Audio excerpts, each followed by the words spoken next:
ہمارے ایک بزرگ کے پاس ایک آیا تھا شخص اور کہنے لگا کہ جناب ایک سوال ہے. انہوں نے پوچھا کہ جناب کیا ہوا؟ تو کہنے لگے مجھے ایک مسئلے کا حل چاہیے، ایک سوال کا جواب چاہیے. کہا پوچھئے.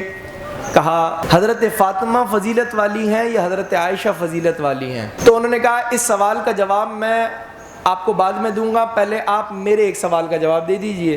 کہا حضرت عائشہ کون ہیں؟ حضرت ابو بکر کی بیٹی ہیں. اور حضرت فاطمہ کون ہیں؟ حضور کی صاحبزادی ہیں. تو کہا کہ ایسا کیسے ہو سکتا ہے نبی کی بیٹی سے زیادہ فضیلت والی کسی اور کی بیٹی ہو جائے؟ کہ جناب کیسے ممکن ہے کہ غیر نبی کی بیٹی نبی کی صاحبزادی سے فضیلت والی ہو جائے؟ تو دل میں خوش ہوا کہ جناب میں تو معاملہ یہی پوچھنے کے لیے آیا تھا. انہوں نے کہا اچھا ایک اور سوال کا جواب دیجیے. کہا حضرت فاطمہ کس کی زوجہ ہیں؟ حضرت علی کی.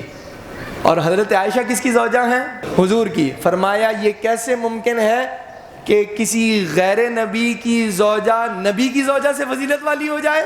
تو کہا حضرت معاملہ اور الجھا دیا کہ پہلے میں کہا حضرت فاطمہ فضیلت والی ہیں کیونکہ وہ نبی کی بیٹی ہیں، دوسرے جواب میں کہا کہ جناب حضرت عائشہ فضیلت والی ہیں کیونکہ وہ حضور کی زوجہ ہیں.